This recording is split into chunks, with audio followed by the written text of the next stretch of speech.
what I really want to do with this series is basically to showcase the different career paths that people can take, especially Balkan people, because we're kind of pigeonholed into the typical doctor, lawyer, and so on and so forth, right? Because of our You mean parents. there are other careers? I What? mean, apparently you're one of them that is kind of like out of the box, so to speak, that isn't necessarily traditional in our culture. So I Right. really wanted to showcase that. Now, like I said, your work background is interesting to me. And I probably know one other person that is in your line of work. And can you tell the audience exactly what your background is? Okay, so when I graduated from grad school in 2014, I started working as a correction officer in Indiana at a mail facility. Straight out of grad school, that was my first job. Hmm. And I worked nights, 6 p.m. to 6 a.m. shifts. Damn, graveyard. Yes. Mm. Yep. That was my very first like career. And then of Mhm. course, none of my friends, my family, no one that ever knew me could believe they were all beside themselves. And 7 years in, they still are. So it's always funny to me how every time I talk to my parents every single day, they're like, aren't there other jobs on Indeed? Sometimes my dad sends me links to other jobs. They just can't understand. Well, they're concerned for your life because this type of work, it could be dangerous. So let's just be real. Yeah, I can. But see, So, to me, it's just like another normal day at the office at this point. I don't but look at it like that anymore. I don't see it as a prison. I see it as just going to work. for real, yeah, I can imagine that after working there for so long, it becomes normal to you, right? And Mhm. when you talk to people and say like what you do, they're gonna be like, "Oh my God, like are they shanking people left and right? Like are you, Yes. you know, protecting yourself? Do you have a bulletproof vest? That sort of thing." All of those questions. I can imagine. But did you grow up knowing what you wanted to be in life, or was this something that came later on and interested you? So this definitely came later on because when I started college, of course, there was a typical you have three options in this household. You can either be a lawyer, a doctor, or a nurse. Hmm. There are no, don't even look at the brochure, like at the colleges that offer, don't even look at the different majors and minors. Why would you spend your time doing that? You have no other options. So I I started out in nursing, like nursing major, and I went through like biology and chemistry, anatomy one and two, and I had zero interest. I was kind of forced. And then I got into nursing school and I was like, I really don't want to do this. I Hmm. have like zero interest in any of this. And then I switched it to what I really wanted. At that time, I really did want to be a lawyer, like on my own, not just because that was one of the three options. Hmm. So I changed my major to political science pre-law. And my parents are like, okay, that's cool too. That works. It's It, still it within the still three. fits. Yeah, it still fits Yes. in the criteria. You're They can good. tell the family back home, Maya's going to be a lawyer. So it's fine. That's As right. long as we can tell the family back home. Hmm. So then when I was looking for a minor, I started taking psychology classes. And I found psychology of abnormal behavior and psychology. I just started taking like one semester and psychology of criminal behavior. And I absolutely loved it. Like I was like the kid that would read the books and answer all the questions. Like I was like that nerd. I loved abnormal psychology, anything dealing with like the criminal mind, why they do what they do. And so I decided after I graduated, I wanted to go to grad school for criminal justice and corrections. And Nice. of course, my parents were beside themselves about that too, because I was supposed to go to law Što school. ćeš ti tamo? Šta misliš? Šta radiš, Majo? Yeah, I can imagine how it was. Yeah. I'm pretty sure. So it only got worse from there. Like after they only got worse for them. Like that was like the first shock. Little did they know Okay, where I but would did end that up. conversation like come up like right after your graduation? Was it at the dinner table? Did you just like break it to them? Kind of like how people come out to their parents? Like, was it kind of like that? It was like, you know what, guys? Same thing. I just want to be in I had to, corrections. You have to accept it. Yeah. I had to come out to my parents that I wanted to go to study correction. Yeah. Pošto ću ti to, rađeš u McDonald'su, nećeš naći posao nikad. All of that. It's always working at McDonald's, no matter if Oh, you're yeah, exactly. always, if you stray from any of those three careers, you're just going to be like destitute. It's either Yeah. that or you resort to working McDonald's or prostitution. There is no in between. So they That, were or like, if you those are your marry out, options. if you marry outside of your culture, then all you're gonna eat is McDonald's because she's not gonna know how to make sarma. I know. Nothing. Yeah, it all goes back to McDonald's. Yeah, so they were upset. Well, they were upset for a lot of reasons. First, because I didn't go to law school. Secondly, because I decided instead of staying in Tennessee, I wanted to branch out. I was kind of bored. At that time, Murfreesboro was a really small town. Mhm. Now it's like it's a huge city. But back then it was so small. We only had like one mall. They had like three Damn. stores. And I was like, there's gotta be more to life. So I got accepted to a couple schools in Tennessee, but I decided to go to Cincinnati instead. So I moved to Cincinnati for the first time. So that was Mhm. also like shocking. I moved by myself to a big city. Przecież ty sama žensko jest luda. Yeah, I know. Ubičete tamo. Uh-huh. I don't know how many times my dad told me. I was like 24 at the time to like make sure when I'm in a bar to cover my drinks, nobody puts like cocaine in it. Oh yeah. Nobody does that anymore. Like I don't know when people did that. You never know. Hey, I got roofied at a club one time and I was Really? abiding by, like, parents' rules. It's like you just never know. Well, as far as I know. So I was like, Dad, nobody's gonna waste their cocaine on me. Drugs are expensive. But he told me every single day, and then I moved back. So then I finished grad school in about 10 months because I got a scholarship. So it was like a 3-year program. I finished in Nice. 10. And I started working when I was there online for the Correctional Institute on campus, like where there were sessions with probation officers and their clients, and I would like transcribe what was said, and then I would like do strengths and weaknesses, and I found that really interesting, like the way they spoke to their clients. Like there's definitely different ways to do this, Mhm. like better ways, like motivational interviewing. Like yelling at them is probably not the best idea. So when I finished grad school, I didn't know if I knew I didn't want to go back home. I didn't want to go to Tennessee. So I had some family in Indiana. I had aunt and uncle and a couple of cousins that I never met, but I kind of talked to them. You know how we have cousins, at least I do, all over the world, Oh, like in the absolutely. US. I have family in Australia that I've never Me met. I don't even know I too. had. Yeah. I don't know if I'm Yeah. ever gonna go there, but it's nice to know. Yeah, I have family all over my mom was like, well, your cousin, your aunt and uncle are there. So I was like, okay. So I So applied they'll everywhere. accept your move because there's Yes. family there. They have someone to, like, Yes. look out for you. I had to kind of lessen the blow because I already was like so out of the box with them. Hmm. Like my sisters were just so like normal, and they just, and here I am all extra loud as hell, just talkative, trying to go to grad school somewhere else. I was like, let me lessen the blow. Maybe that would be so freaked out. Right. Didn't work though. They were still just as freaked out, but a little bit less, I guess, because I knew Yeah. somebody. So then I saw a job posting in the male facility for a correctional officer. I studied. I'm like I said earlier, I am that nerd that loves anything corrections related. Like I learned about prisons in grad school, but it obviously wasn't the same Hmm. as going there. Right. So I was like, okay, well, this sounds interesting. I know I want to do something with anything related to criminals, like criminal minds, interviewing them, like anything dealing with criminals and the way they think and what they do. So I was like, Mm. let me just apply. Of course, I didn't think I would actually get in.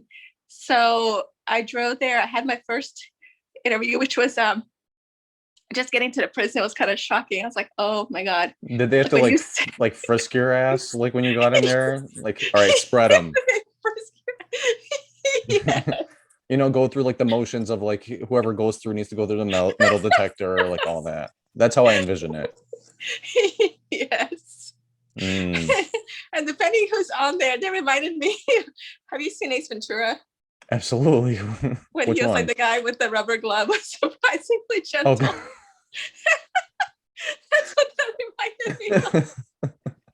Damn, I gotta watch that movie again. That was good.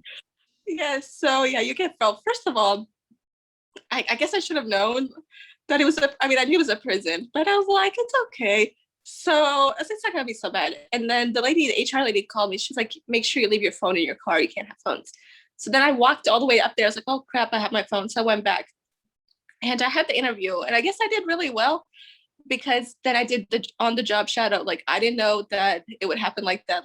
They were like, okay, would you like to take a tour and kind of see what the prison's about? Like, sure. I didn't even think I would get that far. So I got there. It was like chow movement. It was like around 5 o'clock. They're about to eat dinner. And here I am. And they were like at least five. Like, hi guys. And I was like, okay, this is kind of scary. It was just me. And it was shocking. It's like there's so many of them. And you felt like these people have never seen a woman before in their lives, some of them. It's I like, mean, they've been there for a long time. It's all a bunch of sausages all over the place. So it's like the first woman that comes by, it's like it's like a dog seeing a bone. right. My dad was like, damn, you're prison cute. And I'm like, thank you. Prison cute? I know. I didn't want to argue with him because he was kind of scary. He had all like throat tats and stuff. And I wanted to be like, I'm cute outside the prison too, sir. But I didn't say that shit. You know what? Let me just not get into it with this man. He No, looks you're like probably he like, could bitch, kill I'm me. cute everywhere. Right? What The you mean fuck? prison cute? Yeah. What the hell are you talking about? But I said, you know what? Let me not get into it with this man because he looks like he would like dismember me. So let He me just let probably him has go. like the teardrop like tattoos on his face for every person that he killed. So it's like you don't want to mess with Yeah. that. I was about First to become impressions are another teardrop. everything. I know. I was about to become another teardrop. I was like, So here I was standing there, literally terrified, and looking around. There's like a sea of dudes with like tattoos, muscles, and shit. I'm like, oh God, this I'm way out of my league. But then me being me, I was like, okay, it's fine.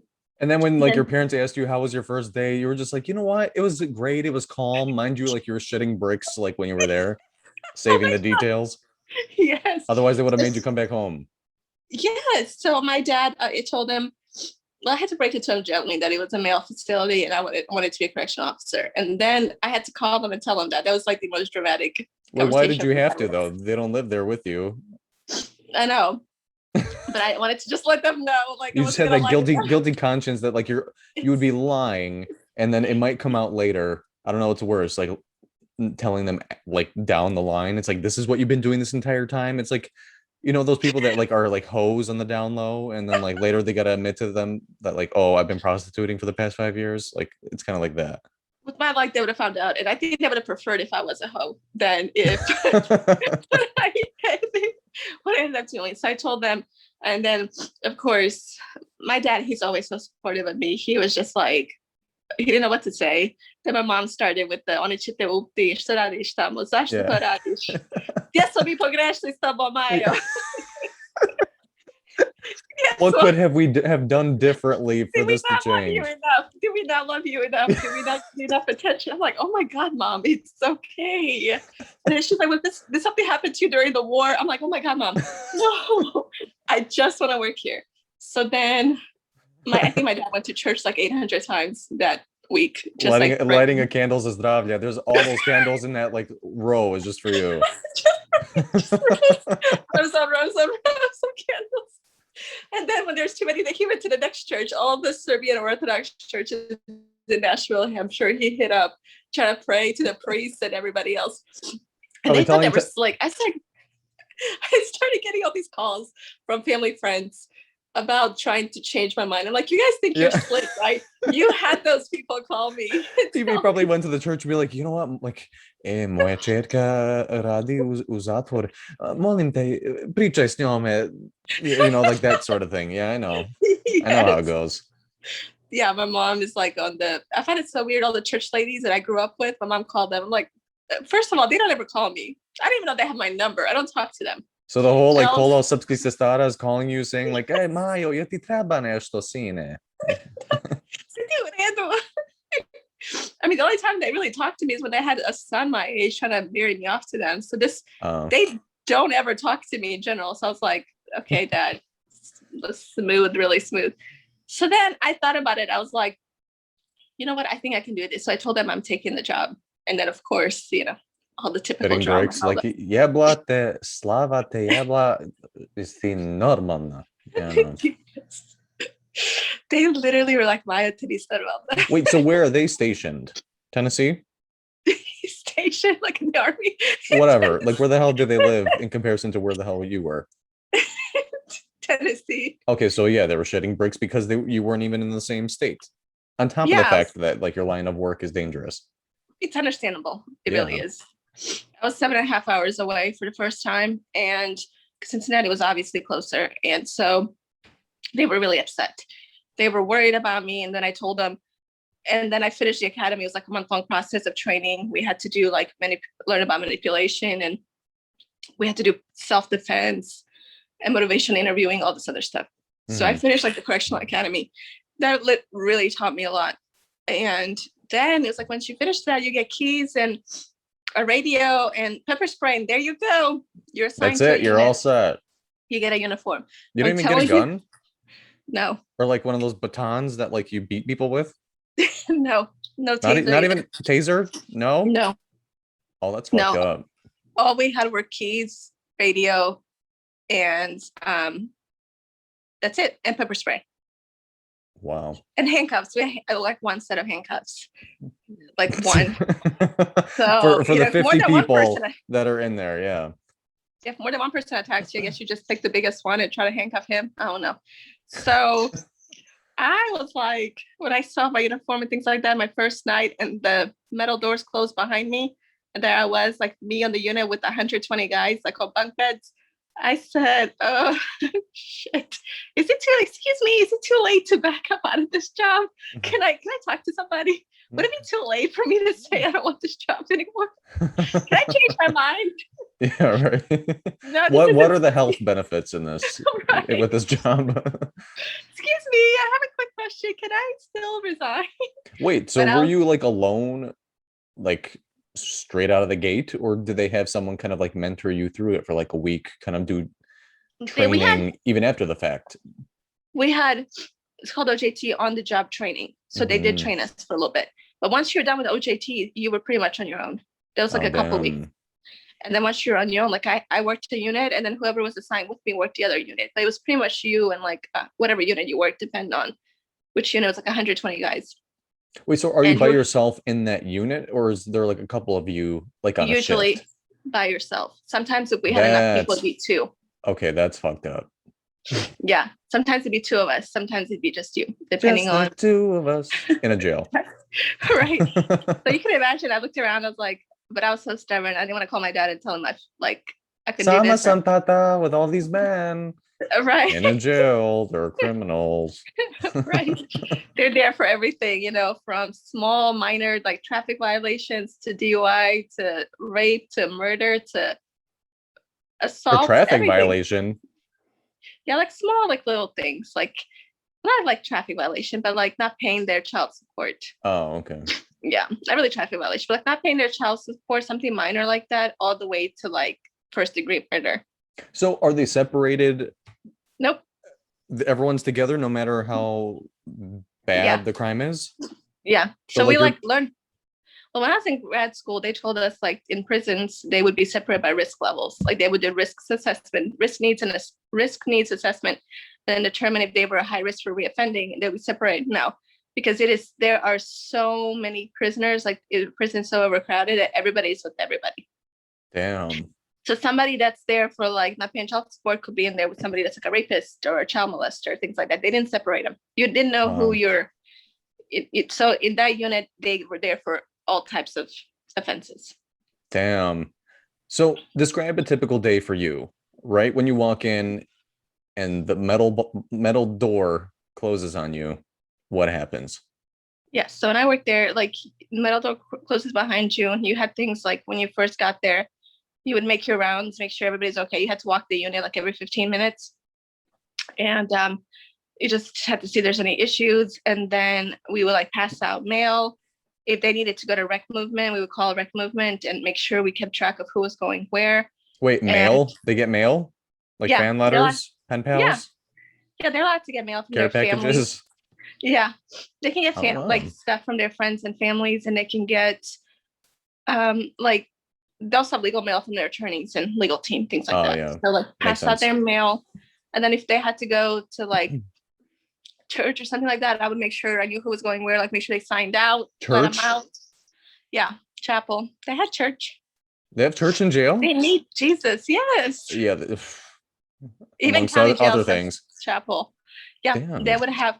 But of course, a lot of them just went there for their gang initiation. It was easier for them because if you live on separate units, it's harder for them to get together with their gang buddies. So they use common meeting area like chow hall or rec or even chapel to get together with their little gang buddies. Wow. Because it was easier, because if you're in separate units, you're not supposed to go in their unit across the prison yard. You get like a write up for that. So they would just meet together, and that's mostly what it was about. They didn't care about Jesus or those poor little volunteers. Those little ladies, they come from a church, they bring them like cookies and stuff. They're like on the And verge of pamphlets death to and read. frail. They didn't care about those little ladies trying to bring them Jesus. I felt so bad. Those ladies, they were like, "Oh, honey, he Well, they means don't well." need And to I'm like, bring Jesus because Jesus is probably within the group. Poor exactly. Jesus. Jesus, yeah. Yeah. Yeah, we had Jesus. And Hmm. they were like, I remember sometimes like I would work the chapel, like that would be my post. A lot of times I either worked the dorm or chapel. They had like church make sure that they didn't do anything to these volunteers. And the sweet little old lady, she's like, honey, he means well. I'm like, does he though? Does he really? Does he? Yeah. So yeah, that was so then they would like if I worked a unit, pass out the child like the mail, then they would go to dinner and things like that. Just make sure like nothing really went crazy. And then we had to keep a logbook about what was happening like every like 30 minutes. We just made rounds and then made sure when it was time for them to like turn off the lights and stuff and go to sleep and that nobody was just being a jerk, basically. Essentially, you're a babysitter for criminals because you're just Yes. making sure that they're in order, nothing is going array, and Yeah. they're just living their lives day to day until they're out, right? Yeah.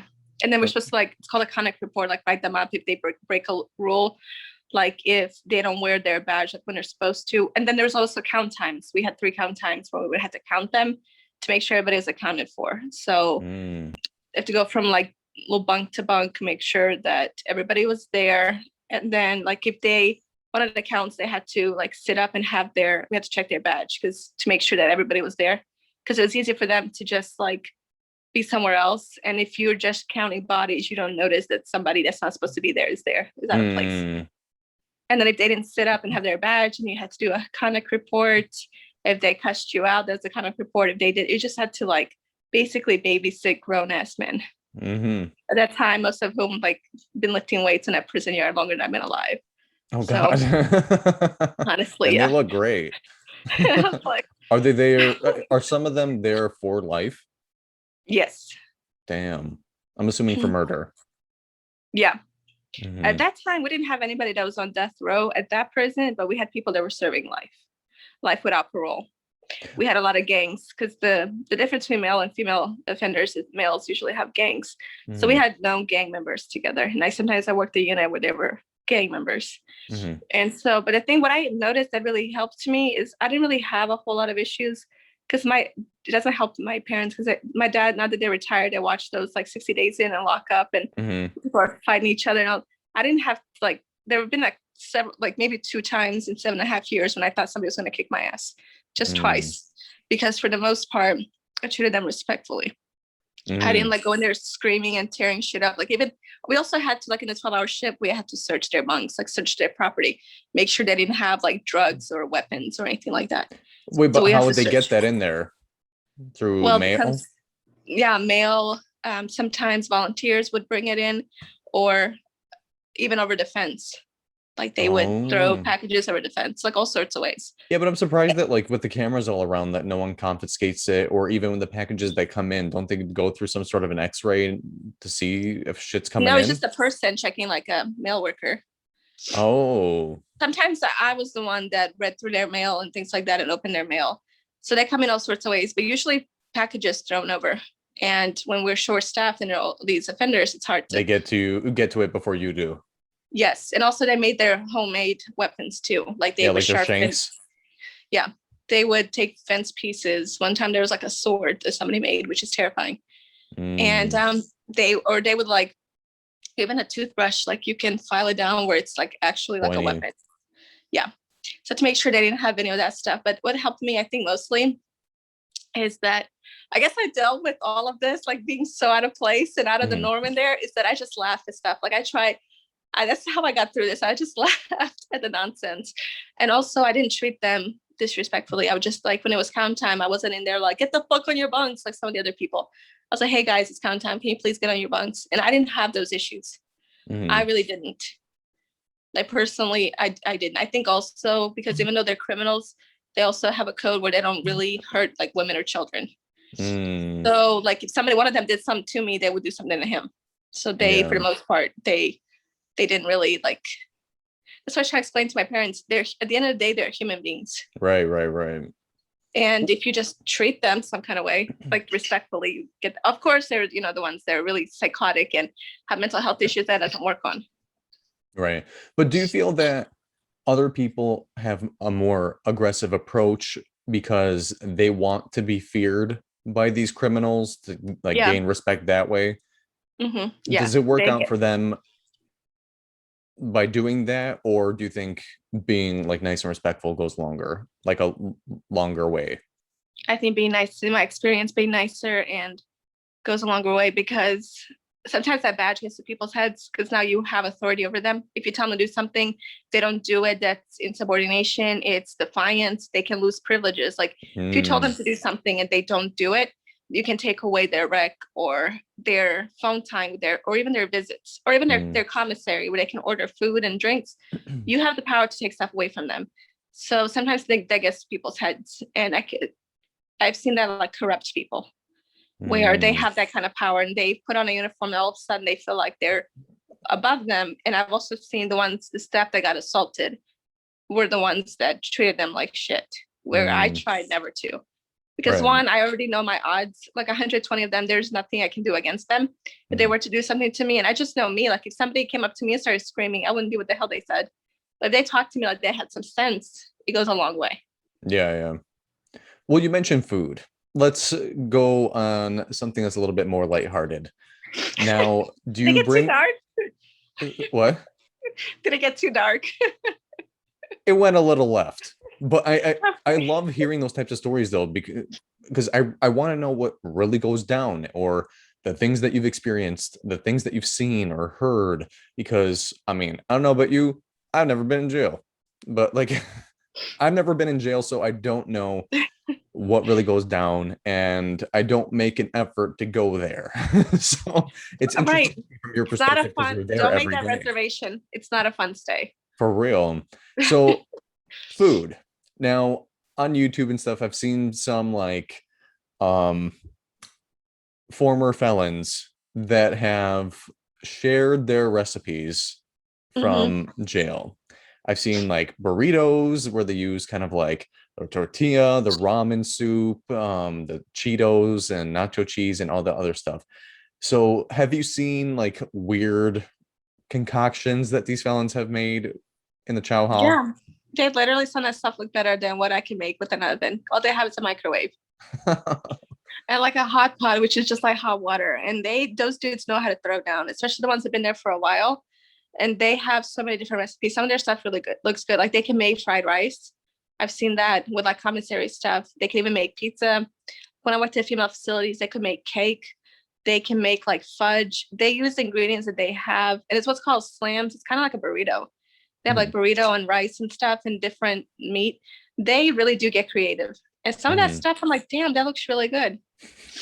Yeah, that Yeah. one clip I watched, I'm just like, not that I'm gonna ever gonna make it, but it just looked really damn good. And I was curious, is that like in every jail? Like, are they really that creative with their meals, They or are. do they hate like what's on the menu for today, and they just had to survive somehow to make things interesting for themselves? Because not They had everyone to, can eat porridge every day. yeah, they had to improvise, especially the ones that have life. I think that's how they manage being there or, survive is they Mhm, make their own recipes. mhm. Like I've seen like a whole cake in the female facility. It was like, Panichi more, Rojindan, they have to be, I know, right? they have to make them something. Can you blame them? Yeah, for But real. I've seen some really elaborate meals that the guys made and the girls too. Like they do get really creative. I also saw like this when I went to female facility, they made like Jolly Ranchers. They made their own candy, Oh and wow. they use whatever they have. Like they use Kool-Aid, and then they add stuff like creamer to it, and then make it into candy. You really have to get creative because the food there is terrible. I'm assuming you bring a boxed lunch or a lunch bag. Yeah, yeah. Bring my. It has to be like everybody. So that's another thing. Not only do you get pass searched when you go through security, it's like airport security, but they look through your lunch. It has to be like a clear bag, and then they open up your food and look through your food because people have also Oh. managed to bring in cell phones and things like that in So their like if you food. make a sandwich, they're gonna fucking tear it apart and then try to put it back together just to make sure you're not putting like weaponry in there or keys for people. Depends on who's working and how thorough. Yeah. Damn. Yep. So then what do you bring every day? Like soups, so then they could just like mix it around and check it? It like depends. Like when I worked in a facility, we couldn't bring frozen food because somebody managed to put a cell phone in there and like tape it What? back up. Yeah. And then tape it back Wow. up where it looked like it was not open. But we didn't have like a limit what we could bring, but it couldn't be in it had to be a plastic container that was see-through. Mm, And like interesting. when I worked at the prisons in Indiana, like we could have cans and things like that. But it was very different when I started working in Tennessee. Like the rules changed what we could bring in. But yeah, it's just whatever you have, like it has to be, you can't, like if you can't have popcorn unless it's already popped and in a bag. Like you can't bring because they can't see inside of it. You could have like put something in Mm, there and then taped it back together. So whatever uh-huh. it is, it had to be in a plastic bag or plastic container. I mean, it makes It sense. makes sense. Yeah. Yeah, Uh, so that's like another thing. You can just bring anything in, and there's restrictions. Like you could only have 4 waters a day. wow. They don't have kind of like a reusable water bottle, like go to the fountain and I have mean, you have could. They taste like metal and yeah, crime. I was So just about to say, I'm like, it tastes like, lead, tastes rust. like lead, and and crime. But you could.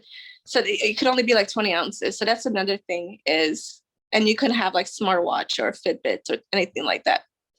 So there are a lot, and you have to also be careful how you dress because if you dress in, if anybody can misconstrue what you're wearing is inappropriate in the tiniest bit, then you get sent home, which wasn't really a problem when I was an officer, but then when I became a counselor, it became different because we could wear street clothes, and that's a whole other story I have to tell you about when you could wear street clothes in the prison, and you make Mhm. sure whatever the hell you wear cannot in any way be construed as slightly as bit inappropriate by anybody. Well, yeah, like no cleavage, no Right.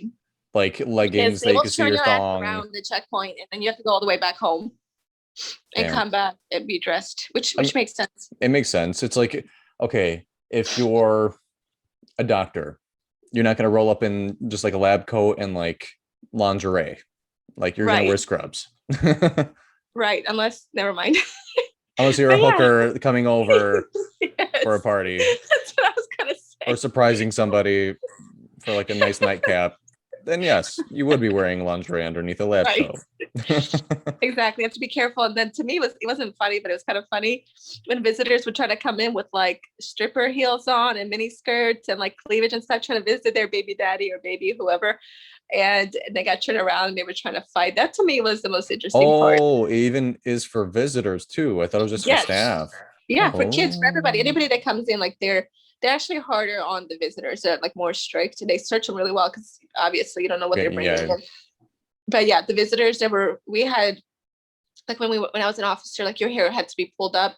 You couldn't have unnatural hair colors. You couldn't have long nails, which made sense because how are you gonna handcuff somebody if you needed to? Right. Your like hair had to be off your collar. It was just you couldn't really wear jewelry. Like we couldn't wear scarves because somebody could strangle Someone's you with it. yeah, someone could fucking choke your ass out. Yeah. So there was that. So there are so many restrictions. And then looking in, like I can see why some of my family members like, why would you put up with all of that? Like why would you like But I love put up with it. I do though. I So really what's do. good about your job then? What's good about it? Yeah, like what do you thoroughly enjoy about your job? Like we're gonna get to where you are now, but like Okay, at that let's time say in the that's a long prison, ass story too. yeah. So what is good about your job at that point in time when you were in the jail or the When I prison? was when I was in prison as a correctional officer, Yes. what I really liked about my job were my coworkers. Like we really were a family. And I felt like if anything ever were to happen to me, somebody would come out the woodwork, they come out the sky, they come out the anything to help me. Hmm. We had a really good team, like from the captains to the lieutenants to the sergeants. We felt like a family. Hmm. And I felt like sometimes like I could tell a difference with the guys. Like if they were really upset about something, which kind of led me into being a counselor, like I would talk to them like so, and I felt like a lot of times just talking to them aside prevented some of the fights and things like that they were going through. Like it stopped, or they were like had a feud with each other. I would try to talk to them, and like I could notice that just talking to them really made a difference. So Hmm. I enjoyed that aspect of it, but I didn't really like the correctional, like being a correctional officer, having to keep the rules and write them up. I more so wanted to help them. And the Right. more like I kept being assigned to one of the dorms, most of the guys there they're part of the therapeutic community. They were there for treatment for substance abuse like issues. They were there for drug possession, intent to sell, whatever. And the more I talked to them, that's kind of what led me into being a counselor.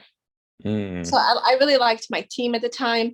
I really felt supported because there's one time it was like 3 a.m. and my coworker and I, we were just sitting down to do our report because it was 3 a.m. Everybody was asleep and we didn't get off work till like 6 a.m. And at 3 a.m. like kind of hits you kind of hard because you're like dead ass tired at 3 Mm. a.m. And we sat down and my radio accidentally went off. Like we have radios and there's a panic button. Like if something happened to us, we do have help. And I sat down and I think it was just a janky radio and somehow that was activated. And like within 5 seconds, like staff were coming out the ceiling, the woodwork, the walls. I've never seen them. And they were like, "Are you okay?" I'm like, "Are you okay?" Like I didn't even know what Right. happened. I was right. I was like, "What the hell happened?" They're like, "You pressed your panic button." So that made me feel really good that they, if anything were to happen, I mean, they were there. So I Nice. That never felt none of the staff was asleep. right. Nobody was asleep. We're trying to make coffee. Like, hold on, let me get a sandwich real quick before I help her. Let me go Yeah. make some coffee. No, they were there. I mean, they scared the hell out of me. I was like, "What are you guys doing?" They're like, "Your panic button." So that made me feel really good because I knew that if something went down, they would help me. And Right. at least one of the inmates would, at least one. Do you feel that um do you feel that the inmates and even your coworkers as well treat you differently as opposed to like the male coworkers or anything like that? Do you feel like do you have the same Yeah, respect? I think they don't mean to, but they are like way more protective over female staff. Mhm. Like it's not like they're trying to think they're like we're less than and we can't handle it, but I could tell like so many times when I was going like towards my like we got like the shift commander, like the captain lieutenant, when we got to work, like if my shift was 6 p.m., I had to get there by 5:45. They had to inspect our uniform, make sure everything, was in order. They would tell us where we were assigned that day. And sometimes when like I was assigned to a more dangerous unit, like one of the units that had gangs and stuff like that, Mhm. like the captain would be like, "Let us know if you need anything," or my coworkers would like, randomly pop in. "Oh, how are you I was doing just this in the weekend?" I was like, neighborhood. How are you "Oh, is doing? this not my dorm? Whoops, I Yeah. must be the wrong side." I would just notice they would randomly be in there just to see if I was okay. I mean, that's comforting as well. Yeah, it's very comforting. They didn't treat me differently, but they were more protective. Right. And like there's one time I was searching a cell, and the man was like he was there for life. He had so much damn stuff, and I was just going through just to make sure because he with all that property, like it's so easy to hide anything. So the lieutenant at the time, he saw on camera, he saw me go into the cell, and the inmates have to step out when you're in there. So I Mhm. guess I was taking a long time searching because the man had a lot of stuff. And then he called one of the officers to come check on me because I was in there for a while, just to make sure I was okay. Yeah. Stuff like that. So they were much more likely. They were very protective of us, like females. I've I mean, noticed that, which that's is good. great. Yeah. Yeah. Now, from the prison, you transitioned into counselor. Yep. It just seemed like a natural transition from what you're telling me because you Yeah. wanted to help people, you wanted to talk them through things, and Mhm. tell me a little bit more about that. So the unit that I was assigned to, like towards the end, when I wanted to switch over, like they were part of the therapeutic community. It was like a year-long program where they had treatment, they had substance abuse treatment for like basically 40 hours a week, other than like lunch and count times. And they were all there for drug or alcohol related offenses. The more I Mhm. talked to them, the more I was like, this is so interesting to me. Like, I feel like I really want to help you guys. So then I applied to be a counselor because they were always hiring. We had a really high turnover rate. And Well, they're probably like sick of this shit. Like, we need help now after all yeah, that. exactly. And also we had at every prison I worked, we had high turnover rates. Staff get burned out. It's not the easiest setting. Like I said, you really have to Yeah. give up a lot of privileges. Like you have, like when I was an officer, it's 12 hours. So people that like smoke and stuff, they can't go out. You can't leave your unit until for 12 hours. Oh, So wow. yeah, people that had kids, and then a lot of times we had to stay over to help till the next, like we work 20, sometimes 16 and 20-hour shifts. So if you Wow. have kids, you have to find a way you have to go find a phone because we weren't allowed to have our cell phones Mhm. to go, get childcare. So I understood the burnout rate because you have to give up a lot. You're basically a prisoner too. Wow. So then I applied to be a counselor and I got accepted. And also we had high turnover rate, not only for burnout, but sometimes for some people, they find it hard to have boundaries and they get manipulated easily and they end up Mhm. getting fired because they end up having inappropriate relationships with the guys. Like getting And too close and like, yeah, the lines are blurred a little bit from yeah, like counselor, inmate, and then it becomes a little bit too friendly, like too yeah. casual. I really think what really helped me all along to not get those lines blurred is being an officer and my training. I always credit that. My training and the training videos about criminal manipulation. And if you let them have your pen, like if they ask for a pen, they're not supposed to have anything. So if they ask for a pen, just say no, because then the pen turns into this and then into that. And then they got you because now you let them have this. So when they ask you to bring in drugs, how could you say no? Yeah. They got you. So for me, that really helped me set those boundaries because I was an officer first in that training. I don't know what would have happened had I been straight out of grad school and a counselor. So, and the fact that I started at a mental facility, like everything worked out like, I feel like it worked out well for me. I mean, for real, from what it sounds like. Yeah. So then I became a counselor. We still had to go through checkpoint like security, but we could wear regular clothes. And we no longer had like pepper spray. So it was we just had keys and a radio. That's it. Like keys to our office, not even keys to the unit, like keys to our office. Well, did you have normal hours? Yeah. Okay. Yeah. So then you can have somewhat of a life, basically. Yeah. As you move up the ranks, like you get your freedoms back.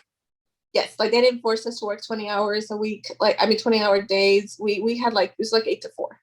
So we had normal hours and we had like a whistle. Like, I don't know. I'm not going to use that whistle. I know. Help, we had like a rape whistle. Like, are you fucking kidding me? A rape whistle. What the hell is that gonna do? A rape whistle and a unit of like 120 guys with one officer. You really think I'm gonna use this whistle? I ain't got time for no damn whistle. So I left it in my locker. I never used it. Well, that's good that you didn't have to. Yeah, but that's too, like, this isn't going to, like, your best bet is, to me, like, that's why I tell new people, like, even my staff that I train now, I think your best bet is to try to talk your way out of it, try to reason. Like use, you know what I mean? Like use your words before it gets to the point where somebody's about to assault you or things like that. Yeah, talk them off the ledge before they jump. De-escalate the situation. Exactly. So continue. Sorry, go ahead. No, finish your thought. Oh yes, I was. So then like I said, I didn't know much about counseling or substance abuse counseling, anything like that.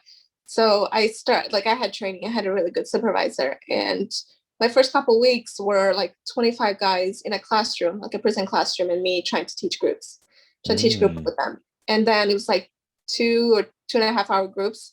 So you have to learn. To me, it's like, I can talk to anybody about anything. I can talk to a wall for like 5 hours. So I was like talking it anyways. Yeah. I told our parents, this is a skill. You're always trying to suppress me from talking this much, but could you imagine if I was just dull? See, look, all my talents are being put to good use. All those years of you telling me to shut up, and look where I'm at. Yeah, I stopped talking, and the teachers try to move me. Like, I would talk to the other kid. Like, you could put me in a corner, I would talk to the other kid in the corner. Like, there was no way. People have tried my whole life to like get me to stop talking. I'm just gonna keep talking. But I learned a lot of like people skills and a lot of like material that I would bring in just to get the guys engaged. So I would find stuff on Pinterest. I would Google stuff. Now at my current job, I have like 10 binders of curriculum that we go through, like poems and quotes and art. I had to have that along the way because there's 25 guys who, first of all, most of them are there because in Indiana, they got a 6-month time cut. They could go home after finishing the program 6 months early. So they were just there to get the time cut. They didn't really care about treatment. We had to find a way to engage them for 2.5 hours. So I learned a lot. Like it was a weird transition from being an officer to being, at first it was really weird. Right. Where it's like, you were in the outfit, you were there for like the graveyard shift, you had to deal with that. And then it's kind of like, okay, I have to let go of that. Now I'm the teacher. I'm a guidance counselor, you know? A lot of them were like, Miss O, weren't you an officer like yesterday? I'm like, yes, I was. What's up? It was probably an adjustment to seeing you out of uniform. Yeah. Totally. Well, so they call you Miss O? Yeah, because nobody can ever say my last name. So I just like, it's fine. Because we all go by like last names of the prison, like the inmates too. But they could never say it. And then I didn't want to spell it because my name is so unique. If you were to like look me up, you could get my family in Tennessee and things like that. Yeah. So I was like, Miss O is fine. And I never told them my first name. Oh, I mean, that makes sense too. Like, what the fuck? Of course, they figured it out anyway, but yeah. I mean, if you have a unique name, it's kind of easy to just Google Yeah. it. So from counselor, where'd you go to next? So from there, from that facility, I went to work there for a little bit. I went to the female prison because they were starting the new program. It was recovery while incarcerated. I called it recovery while intoxicated or whatever. Yeah, which is true. They were intoxicated, but it was I really like the RWI model as compared to therapeutic community that they use. It was like a brand new program. Mhm. So my friend Erin and I, we worked together in a male facility and we just transitioned over because at one point it was just, we were kind of feeling burnout because at one point it was just the two of us and the director, everybody else quit or got walked out or something. Mm, Like it wasn't uncommon for internal affairs to come to one of us and be like, hey, pack up so-and-so stuff. They don't want work here anymore. And now you mm. have to take on their caseload. Yeah, yeah, yeah. And I felt like one point I had over 100 guys and I just felt like I couldn't help them like they needed the help. Like it wasn't fair to them. There were too many of them and I just started feeling kind of overwhelmed. Yeah, I can imagine. Yeah. So then she and I went to the female facility and we started the RWI program there with a lot more treatment, a lot more curriculum, like helping women recover and DBT and CBT and 12 steps. And I really liked it because it was a lot more Hmm. treatment oriented. So I was Right. there for a little bit, for a while actually. And then, oh, actually, backtrack. Before I went to the female facility, I worked for like 6 months at a county jail. From after the male facility, I went to a county jail and I worked there for 6 months. I started a pilot program that's still in, that they're still using for the substance abuse, for Hmm. the guys that were there for substance abuse related. And I would teach classes, but that one was even more like sketchy because we were like it was overcrowded and we were basically in a pantry. Like they had nowhere else to put us. So I was Hmm. doing classes in a pantry with like 20 guys. And the sheriff at the time, he said like chairs were unsafe, like to have metal chairs or plastic chairs so they Yeah, could because do they could something like to whip me. it at you. Yeah, but we had chairs like right in the prison. And I was like, okay, I'm not gonna argue with you, sir. Whatever, whatever. Hmm.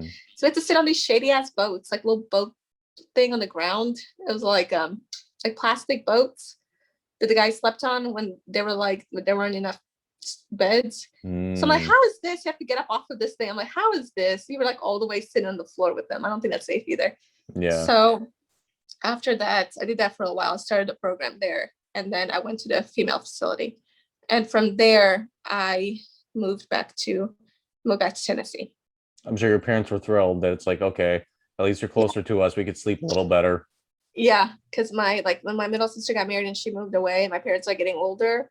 And my Mm, oldest sister, I wanted to be here and help out and not miss out on stuff with my family. right. So I moved back like almost 2 years ago. But Nice. I started working in the prison, the same prison where I am now. So they were like halfway thrilled. They were still like, They're only a quarter of the way there. Now the next step is to get you out of the jail.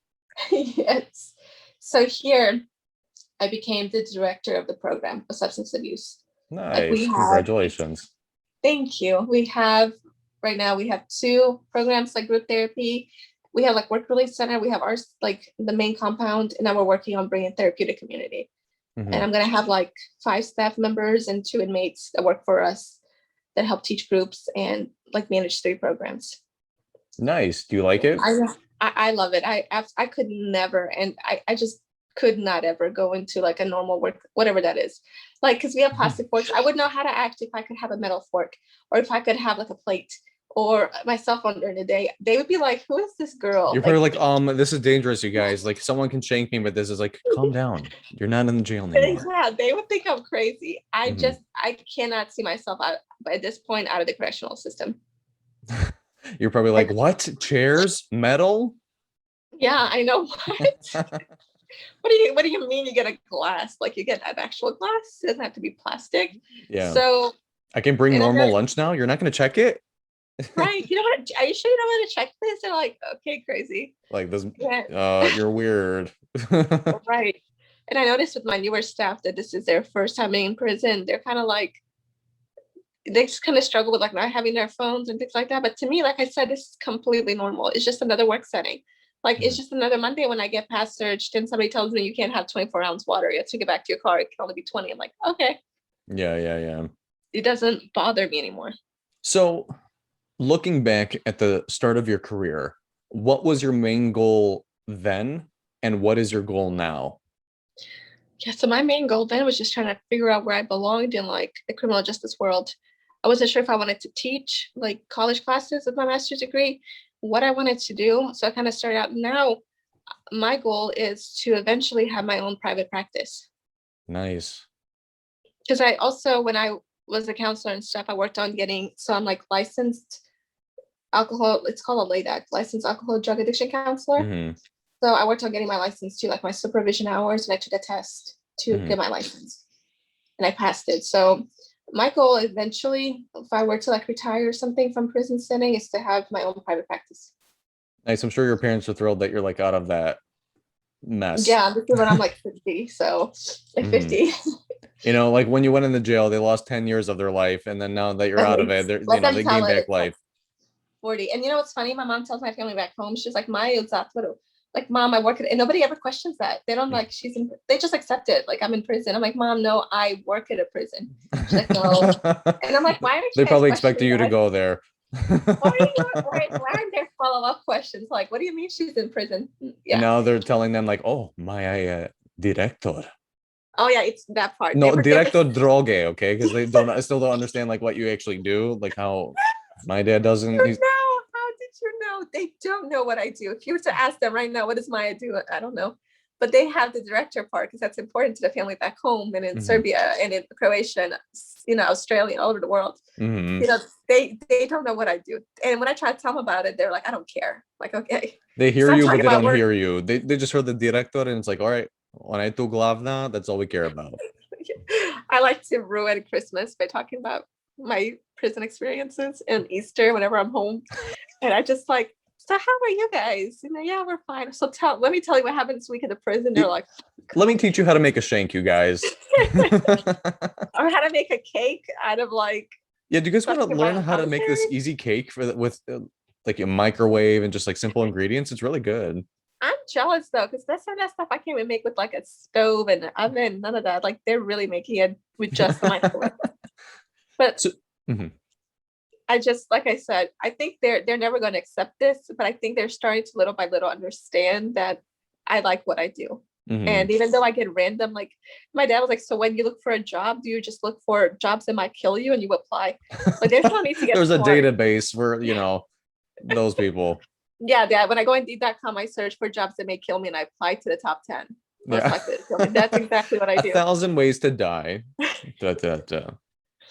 But the thing that I try to tell them, like seriously, I think 7.5 years I've been in prison, only twice did I come close to where I felt actually like something about to happen to me, and both times nothing ever happened, and staff were there to assist me. So it's not like, like I feel unsafe. I remember, like, I can't ever forget that it's a prison, Yeah. and it's so weird, like being, because I still teach groups, like substance abuse groups. Mhm. I have my own caseload and I train my staff and stuff like that.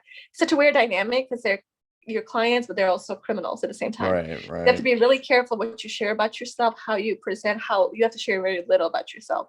And right. it's a skill because you cannot tell them pretty much anything, but you Mhm. have to be able to build their trust and Right, rapport and know when you're being played. It, right. it is it is such a crazy dynamic. So, what are some things that helped you get through some of the toughest times? Um, Probably my friends that were working with me. Mhm. I Kind of just like you guys talking were to all in this together. Yes. Yeah. I was really blessed with really, even now at this prison, having really supportive coworkers and having really good directors I could come talk to. Like we had what's called supervision like once a week when I was working on getting my licensure.